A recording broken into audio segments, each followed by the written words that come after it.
The train sliced through the landscape, a ribbon of steel against the fading light of dusk. Inside, Liam sat by the window, the world a blur of greens and golds. He was a writer, always searching for stories, yet his own life felt like an unwritten page. That's when he saw her, Elara. She moved down the aisle with a quiet grace, her eyes the color of a stormy sea, holding a well-loved book in her hands. Their eyes met for a fleeting second, a spark in the dim carriage light, before she took a seat a few rows ahead. For an hour, he watched her.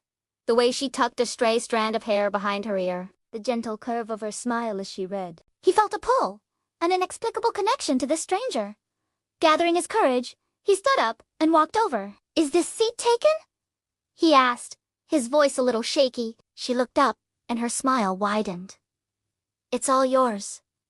And so it began. They talked for hours, their voices a low hum against the rhythmic clatter of the train. Liam spoke of his dreams of writing a great novel, and Elara shared her passion for painting, for capturing fleeting moments on canvas. They discovered they both loved the rain, the smell of old books, and the quiet magic of early mornings. It felt less like a conversation and more like a reunion of two souls who had known each other for a lifetime. Liam found himself memorizing the details of her face, the sound of her laughter, a melody he never wanted to forget. Elara saw in his eyes a kindness and a depth that felt like coming home. The world outside the train window dissolved, leaving only the two of them in their small, perfect bubble. As the train neared its destination, a gentle melancholy settled between them. The spell was about to break. "This is my stop," Elara said softly, her voice tinged with regret. They stood at the carriage door, the platform lights casting long shadows.